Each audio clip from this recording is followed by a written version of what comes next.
Hi all, എല്ലാവർക്കും അമീൻജാസ് ഫാമിലിയുടെ പുതിയൊരു വീഡിയോയിലേക്ക് സ്വാഗതം. അപ്പോൾ ഞാൻ ഇന്ന് വന്നിട്ടുള്ളത് പതിവ് പോലെ തന്നെ നമുക്ക് യൂസ്ഫുൾ ആയിട്ടുള്ള കുറച്ച് ടിപ്സുകൾ കളക്ട് ചെയ്തിട്ട് തന്നെയാണ് കേട്ടോ. അപ്പോൾ എന്നും പറയുന്ന പോലെ വീഡിയോ എല്ലാവരും ഫുള്ളായിട്ട് കാണുന്ന സമയത്ത് യൂസ്ഫുൾ ആയിട്ട് തോന്നുകയാണെങ്കിൽ ലൈക്ക് ചെയ്യാനും ഷെയർ ചെയ്യാനും കമൻറ്റ് ചെയ്യാനും സബ്സ്ക്രൈബ് ചെയ്ത് സപ്പോർട്ട് ചെയ്യാനും മറന്നു പോകരുത്. പൊട്ട് സമയം കളയാതെ ഫസ്റ്റ് ടിപ്പിലോട്ട് പോകാം. നമ്മുടെയൊക്കെ വീട്ടിലുള്ള ചിരവ കുറച്ച് നാൾ യൂസ് ചെയ്യുമ്പോൾ തന്നെ അതിൻ്റെ പല്ലുകളുടെ മൂർച്ച നന്നായിട്ട് കുറഞ്ഞു പോകാറുണ്ട്. അപ്പം നമുക്ക് തന്നെ നമ്മുടെ വീട്ടിൽ വെച്ച് മൂർച്ച കൂട്ടിയെടുക്കാനുള്ളൊരു ടിപ്പാണ് കേട്ടോ അത്. ഇടികല്ലിൽ വെച്ചിട്ട് ആ ചിരവയുടെ പല്ലിൻ്റെ രണ്ട് ഭാഗത്തും ഇതുപോലെ ഒന്ന് ഉരച്ചു കൊടുത്താൽ മാത്രം മതി. അപ്പം ഞാൻ അടിവശത്താണ് ആദ്യം ഇടികല്ല് വെച്ചിട്ടൊന്ന് ഉരച്ചു കൊടുക്കുന്നത്. അതേപോലെ തന്നെ മുകൾ വശത്തും ഞാൻ ചെയ്ത് കൊടുത്തിട്ടുണ്ട് കേട്ടോ. അപ്പം നമ്മൾ ഉരയ്ക്കുന്ന സമയത്ത് ഒരു ഭാഗം കൊണ്ട് തന്നെ ഉരച്ചെടുക്കരുത്. ഇടയ്ക്ക് നമ്മൾ ആ ഇടികല്ലിൻ്റെ ഭാഗം ഒന്ന് മാറ്റി കൊടുക്കണം. അപ്പം ഞാൻ ഇതിൻ്റെ ബാക്ക് വശം മുഴുവനായിട്ടും ഞാൻ ഉരച്ചെടുത്തിട്ടുണ്ട്. കുറച്ച് സമയം നമ്മൾ ഇതേപോലെ ഒന്ന് ചെയ്ത് കൊടുത്താൽ തന്നെ നമുക്ക് ആ ഒരു പല്ല് നല്ലപോലെ മൂർച്ചയായിട്ട് കിട്ടും. പെട്ടെന്ന് നമുക്ക് തേങ്ങ ചിരകിയെടുക്കാനൊക്കെ പറ്റും കേട്ടോ. സാധാരണ മൂർച്ച കുറഞ്ഞു പോയാൽ ഒരുപാട് സമയം നമുക്ക് വേണം, അതല്ല കൈ നല്ലപോലെ വേദനിക്കുകയും ചെയ്യും. എന്നാൽ ഇതുപോലെ നമ്മൾ ചെയ്യുകയാണെങ്കിൽ പെട്ടെന്ന് പല്ലിൻ്റെ മൂർച്ച കൂടി പെട്ടെന്ന് തന്നെ ചിരവിയെടുക്കാനായിട്ട് സാധിക്കും. ഇപ്പോൾ നിങ്ങൾക്ക് കാണുന്നുണ്ടാവും ആ ഒരു ചിരവയുടെ പല്ല് നമ്മൾ ഉരച്ചെടുത്ത ഒരു ഭാഗം നന്നായിട്ട് തന്നെ ഗ്ലേസിങ് ആയിട്ട് കിട്ടിയിട്ടുണ്ട് അല്ലേ, നല്ല മൂർച്ചയായിട്ട് കിട്ടിയിട്ടുണ്ട്. ഇനി ഇതേപോലെ തന്നെ മുകൾ വശം ഒന്ന് ചെയ്തെടുത്താൽ മാത്രം മതി. ഈ ഒരു ടിപ്പ് നിങ്ങൾക്ക് എല്ലാവർക്കും യൂസ്ഫുൾ ആയി കാണുമെന്ന് വിചാരിക്കുന്നു. അപ്പോൾ അടുത്ത ടിപ്പിലോട്ട് പോവാം.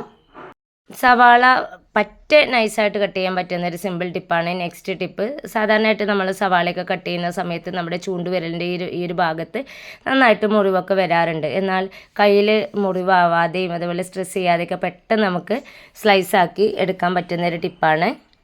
ഞാനിതൊരു സവാള എടുത്തിട്ടുണ്ടായിരുന്നു. അത് തൊലിയൊക്കെ കളഞ്ഞ് കഴുകി കൊണ്ടുവന്നിട്ടുണ്ട്. എന്നിട്ട് അതിൻ്റെ സെൻറ്റർ ഭാഗത്ത് ഇതുപോലെ ഒന്ന് കട്ട് ചെയ്തെടുത്തിട്ടുണ്ട് കേട്ടോ. ഒരു സവാളയെ രണ്ടായിട്ട് കട്ട് ചെയ്തെടുത്തിട്ടുണ്ട്. ഇനി നമുക്ക് വേണ്ടത് പപ്പടക്കോലോ ഫോർക്കോ ആണ്. അപ്പോൾ എൻ്റെ കയ്യിൽ ഫോർക്ക് ഇല്ലാത്തതുകൊണ്ട് ഞാൻ പപ്പടക്കോലാണ് കേട്ടോ യൂസ് ചെയ്തിട്ടുള്ളത്.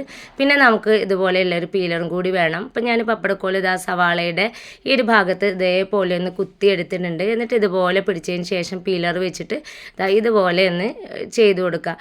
അപ്പോൾ തന്നെ നമുക്ക് സവാളയൊക്കെ പെട്ടെന്ന് തന്നെ ഇതേപോലെ സ്ലൈസാക്കി എടുക്കാൻ പറ്റുന്നുണ്ട്. പില്ലർ വെച്ചിട്ട് സാധാരണ നമ്മൾ തൊലി കളഞ്ഞെടുക്കാറാണ്. എന്നാൽ തൊലി കളയാൻ മാത്രമല്ല ഇതുപോലെയുള്ള ടിപ്സുകൾ നമുക്ക് ചെയ്യാനായിട്ട് പറ്റും കേട്ടോ. നിങ്ങളുടെ കയ്യിൽ ഫോർക്ക് ഉണ്ടെങ്കിൽ ഫോർക്ക് വെച്ചിട്ട് സവാള പ്രസ് ചെയ്ത് കൊടുക്കുകയാണ് നന്നായിരിക്കും കേട്ടോ. ഞാനത് പപ്പടക്കോല ആയതുകൊണ്ട് തന്നെ അത് പെട്ടെന്ന് തിരിയുന്നുണ്ട്. അപ്പോൾ ഞാൻ അടിവശം ഇതേപോലെ ഒന്ന് പിടിച്ചു കൊടുത്തതിന് ശേഷമാണ് സ്ലൈസ് ചെയ്തെടുക്കുന്നത്. പെട്ടെന്ന് നമുക്ക് സ്ലൈസ് ചെയ്തെടുക്കാൻ പറ്റും. നിങ്ങൾക്ക് കാണുന്നുണ്ടാവും പക്ക നൈസായിട്ടാണ് എനിക്കത് കിട്ടിയിട്ടുള്ളത് കേട്ടോ. അപ്പോൾ ഇതേപോലെ നമുക്ക് എത്ര സവാള വേണമെങ്കിലും കുറഞ്ഞ സമയം കൊണ്ട് തന്നെ സ്ലൈസ് ആക്കി എടുക്കാനായിട്ട് പറ്റും. അപ്പോൾ ഇതാ നമ്മൾ കത്തിയൊക്കെ വെച്ചിട്ട് കട്ട് ചെയ്യുന്ന സമയത്ത് നമ്മുടെ കയ്യിൽ തട്ടുമോ എന്നുള്ള ടെൻഷനോ കാര്യങ്ങളൊക്കെ ഉണ്ടാവും. എന്നാൽ ഒട്ടും ആ ഒരു ടെൻഷനില്ലാതെ കത്തി കൊണ്ട് നമ്മൾ കട്ട് ചെയ്യുന്നതിനേക്കാൾ നൈസായിട്ടാണ് കട്ട് ചെയ്തെടുത്തിട്ടുള്ളത് കേട്ടോ. അപ്പോൾ ഇനി സവാളയൊക്കെ കട്ട് ചെയ്യുന്ന സമയത്ത് ഇതേപോലെ പീലർ വെച്ചിട്ടൊന്ന് ചെയ്ത് നോക്കുക. എന്നിട്ട് നിങ്ങളുടെ ഫീഡ്ബാക്ക് കമൻറ്റിലൂടെ അറിയിക്കുക. അപ്പോൾ ഇനി ഇന്നത്തെ അവസാനത്തെ ടിപ്പിലോട്ട് പോവാം. നല്ലൊരു ക്ലീനിങ് ടിപ്സാണത്. എത്ര കറ പിടിച്ചിട്ടുള്ള ടൈലായാലും സിങ്കായാലും ബാത്റൂമിൻ്റെ ടൈലൊക്കെ നമുക്ക് ഇരുമ്പ് കറയൊക്കെ പിടിച്ചിട്ടുണ്ടാവും. അതൊക്കെ പെട്ടെന്ന് ക്ലീൻ ചെയ്തെടുക്കാൻ പറ്റുന്ന ഒരു അടിപൊളി ക്ലീനിങ് ടിപ്സാണിത്. അപ്പോൾ ഞാൻ ഇതിനായിട്ട് എടുത്തിട്ടുള്ളത് നമ്മുടെ ദോശമാവാണ് കേട്ടോ. ബാലൻസ് വന്നിട്ടുള്ള നിർദോശയുടെ മാവാണിത്. ഇനി ഇതിലേക്ക് നമുക്ക് 1-2 ഇൻഗ്രീഡിയൻസ് കൂടി ചേർത്ത് കൊടുക്കണം. അപ്പോൾ ആദ്യം തന്നെ ഞാൻ ഇതിലേക്ക് ചേർത്ത് കൊടുക്കുന്നത് 3/4 ടേബിൾ സ്പൂണോളം ഉപ്പാണ്. നിങ്ങളുടെ കയ്യിൽ കല്ലുപ്പ് ഉണ്ടെങ്കിൽ കല്ലുപ്പ് തന്നെ നിങ്ങൾ യൂസ് ചെയ്യുക. എൻ്റെ കയ്യിൽ അതില്ലാത്തതുകൊണ്ടാണ് ഞാൻ പൊടിയുപ്പ് യൂസ് ചെയ്തിട്ടുള്ളത് കേട്ടോ. ഇനി ഞാനിതിലേക്ക് 2 ടേബിൾ സ്പൂണോളം വിനെഗറാണ് ആഡ് ചെയ്ത് കൊടുക്കുന്നത്. ഉപ്പും വിനെഗറൊക്കെ ചേർത്ത് കൊടുത്തതിന് ശേഷം ഇത് നന്നായിട്ടൊന്ന് മിക്സ് ചെയ്ത് കൊടുക്കാം. ഇനി ഇതിലേക്ക് ഒറ്റ ചേരുവ കൂടി ചേർക്കാനുണ്ട്. ഇനി ഇത് ഞാൻ നല്ലപോലെ മിക്സ് ചെയ്ത് എടുത്തിട്ടുണ്ട്. അത്യാവശ്യം തിക്കായിട്ടുള്ളൊരു ബാറ്റർ ആയിട്ടാണ് നമുക്ക് കിട്ടിയിട്ടുള്ളത്. ഇതുപോലെ തിക്കായിട്ട് തന്നെ വേണം കേട്ടോ എടുക്കാനായിട്ട്. എന്നാൽ മാത്രമേ നമ്മൾ ഉദ്ദേശിച്ചൊരു റിസൾട്ട് നമുക്ക് കിട്ടുള്ളൂ. ഇനി ഇതിലേക്ക് ഞാൻ ചേർത്ത് കൊടുക്കുന്ന ഡിഷ് വാഷ് ലിക്വിഡാണ്. നിങ്ങളുടെ കയ്യിൽ ഡിഷ് വാഷ് ലിക്വിഡ് ഇല്ല എങ്കിൽ ഷാമ്പു ചേർത്ത് കൊടുത്താലും മതിയാവും. ഞാൻ ഒരുപാട് ചേർത്ത് കൊടുത്തിട്ടില്ല, കുറച്ച് മാത്രം ആഡ് ചെയ്ത് കൊടുക്കുന്നുണ്ട്. ഇനി ഡിഷ് വാഷ് ലിക്വിഡ് ഈ ഒരു മാവിൽ നല്ല പോലെ ഒന്ന് മിക്സ് ചെയ്ത് കൊടുക്കാം. ഡിഷ് വാഷ് ലിക്വിഡ് മിക്സ് ആകുന്ന സമയത്ത് ഈ ഒരു മാവിൻ്റെ കളർ ഒരു ഇളം മഞ്ഞ കളറായിട്ട് മാറിയിട്ടുണ്ട് കേട്ടോ. ഇനി ഇത് വെച്ചിട്ട് നമുക്ക് ക്ലീൻ ചെയ്തെടുക്കാം. അപ്പം ഞാനിത് വെച്ചിട്ട് ക്ലീൻ ചെയ്ത് കാണിക്കുന്നത് നമ്മുടെ സിങ്ക് ആണ് കേട്ടോ. സിങ്കിൻ്റെ ഈ ഒരു വശത്ത് നിങ്ങൾക്ക് കാണുന്നുണ്ടാവും ആ ഒരു ടൈലിലൊക്കെ നല്ല പോലെ ഇരുമ്പ് കറ പോലെ പിടിച്ചിട്ടുണ്ട്. ടേപ്പായാലും അത്യാവശ്യം അഴുക്കും കാര്യങ്ങളൊക്കെ ഉണ്ട്. ഇത് ഒരു വർഷമായിട്ട് യൂസ് ചെയ്യാത്ത ഒരു സിങ്കാണ് കേട്ടോ. ഞങ്ങളിവിടെ ഉണ്ടായിരുന്നില്ല. അപ്പോൾ അതുകൊണ്ട് തന്നെ ഒരുപാട് അഴുക്കും കാര്യങ്ങളൊക്കെ ഉണ്ട്. അപ്പോൾ അതാണ് ഞാനിത് പെട്ടെന്നൊന്ന് ക്ലീൻ ചെയ്തെടുക്കുന്നത്. ആദ്യം നമ്മൾ എവിടെയാണോ ക്ലീൻ ചെയ്യാൻ ഉദ്ദേശിക്കുന്നത് ആ ഒരു ഭാഗത്ത് നമ്മൾ റെഡിയാക്കി വെച്ചിട്ടുള്ള ബാറ്റർ നന്നായിട്ടൊന്ന് അപ്ലൈ ചെയ്ത് കൊടുക്കുക. അപ്പോൾ ഞാൻ ഈ ഒരു ടൈലിൻ്റെ ഈ ഒരു ഭാഗത്ത് കൈ വെച്ചിട്ട് തന്നെ ആ ഒരു ബാറ്റർ നന്നായിട്ട് അപ്ലൈ ചെയ്ത് കൊടുക്കുന്നുണ്ട് കേട്ടോ. ടാപ്പിലായാലും അതുപോലെ തന്നെ ആ ഒരു ടൈലിലും ആ ഒരു കറ പിടിച്ച ഭാഗത്തൊക്കെ ഞാൻ നന്നായിട്ട് തന്നെ അപ്ലൈ ചെയ്ത് കൊടുക്കുന്നുണ്ട്. അപ്പോൾ ഞാനിത് ആ ഒരു മാവ് ആ ഒരു ടൈലിലും ടാപ്പിലൊക്കെ നന്നായിട്ട് തന്നെ അപ്ലൈ ചെയ്ത് കൊടുത്തിട്ടുണ്ട്. ബാലൻസ് വരുന്ന ഭാഗം സിങ്കിലും ഞാൻ ഇതേ രീതിയിൽ അപ്ലൈ ചെയ്ത് കൊടുക്കുകയാണ് കേട്ടോ.